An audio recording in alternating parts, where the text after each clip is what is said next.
Waalaikumsalam warahmatullahi wabarakatuh.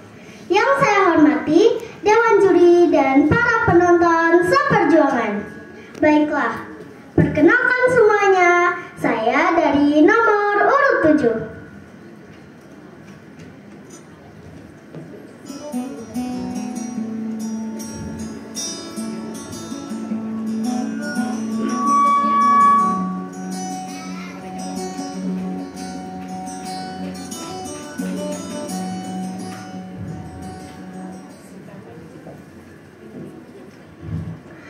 Dikinai beteri ramuan puhuk dalam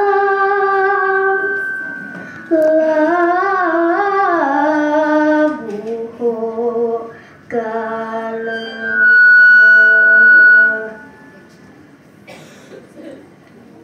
Alkisah di sebuah dusun Padang Gumai Ulu, Kecamatan Pulau Pinang, Kabupaten Lahat, tersebutlah sebuah cerita. Beteri ngambe dendan. Di suatu hari, Beteri melihat keadaan perkakas yang digunakan di dapur sudah rusak semua. Lalu ia berpikir untuk menganyamnya kembali. Nah, perkakas yang sudah rusak itu seperti bakul, keranjang tempat menaruh sayuran, dan sebagainya. Lalu ia segera mengambil peralatan yang digunakan untuk mengambil buluh dendan. Nah teman-teman, kalian tahu nggak buluh dendan itu apa? Buluh dendan ini adalah bambu yang biasa dijadikan berbagai macam anyaman. Ia pergi dan berpamitan kepada neneknya terlebih dahulu untuk mengambil buluh dendan di suatu tempat. Neng, aku kah ngambil dendan kudai, bay? Di neng di rumah saja. Awo com, hati-hati, bay. Awo neng. Nah, di perjalanan Beteri banyak melintasi hutan, sawah, ladang, serta air sungai yang sangat deras.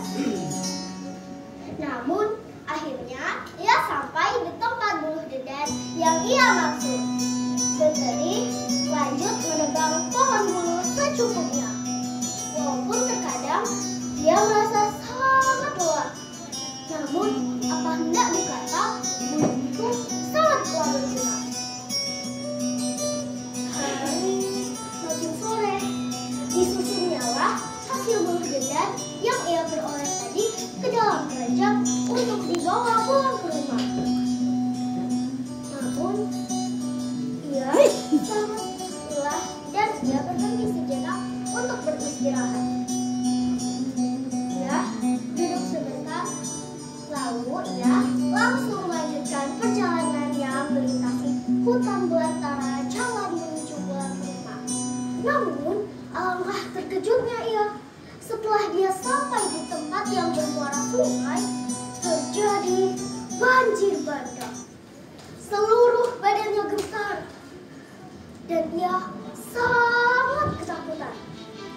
Beteri berlari dan menjauh dari sungai, juga mencari tempat yang tinggi agar tidak terbawa arus sungai.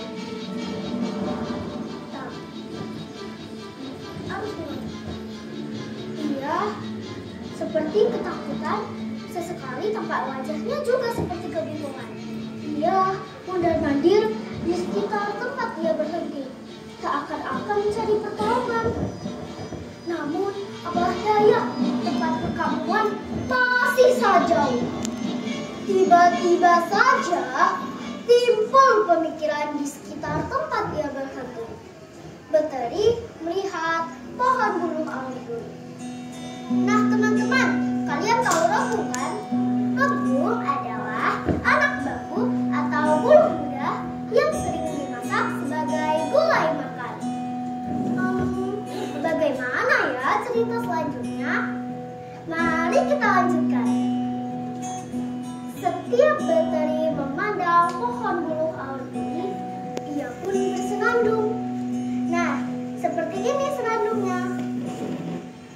Panjang-panjanglah auduhi, kipaskah aku ke berat sada. Nah, anehnya, setiap beteri bersenandung seperti itu, bulu itu terus memanjang. Ia kembali bersenandung. Panjang-panjanglah auduhi, kipaskah aku ke berat sada. Setiap beteri bersenandung seperti itu, bulu itu terus memanjang. Ketika bulu itu sudah panjang, terdengar suara yang sangat aneh. Nah, begini suaranya teman-teman. Hei beteri, bekecaklah atau tegak kau jembatan. Ambillah bulu ikabat bangtu. Beteri pun akhirnya berpegangan teguh sembari membawa bulu dendan dengan sekuat tenaga. Setelah semuanya telah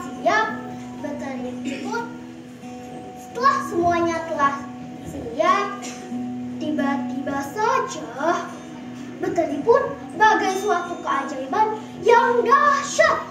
Bulu audur itu bergerak dan mengipaskan beteri ke seberang sungai. Akhirnya sampailah ia di seberang. Beteri berhenti sejenak untuk berterima kasih kepada Sang Maha Kuasa dan bulu auduri yang telah membantunya dari ancaman malapetaka yang hampir saja menimpanya. Nah, kembali ia melintasi sawah, ladang, selangkah demi selangkah. Beteri berjalan sambil menenangkan hati. Ia ingin segera pulang dan berjumpa dengan neneknya yang pasti telah gelisah dan khawatir menanti kepulangannya. Tak lama kemudian, tibalah ia di rumahnya. Beteri menghampiri neneknya dan berteriak, "Nineng, aku selamat sampai petaka, Nineng!" Mereka pun akhirnya berpelukan dan berurayan air mata haru. Beteri lalu menceritakan apa yang telah terjadi dalam perjalanannya. Nah, teman-teman, kesimpulan dari cerita ini adalah kita harus cerdas dalam berpikir ketika menghadapi ancaman malapetaka melalui doa dan harapan.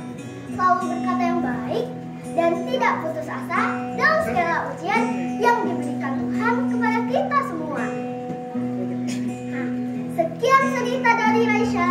Wassalamualaikum warahmatullahi wabarakatuh. Waalaikumsalam warahmatullahi wabarakatuh.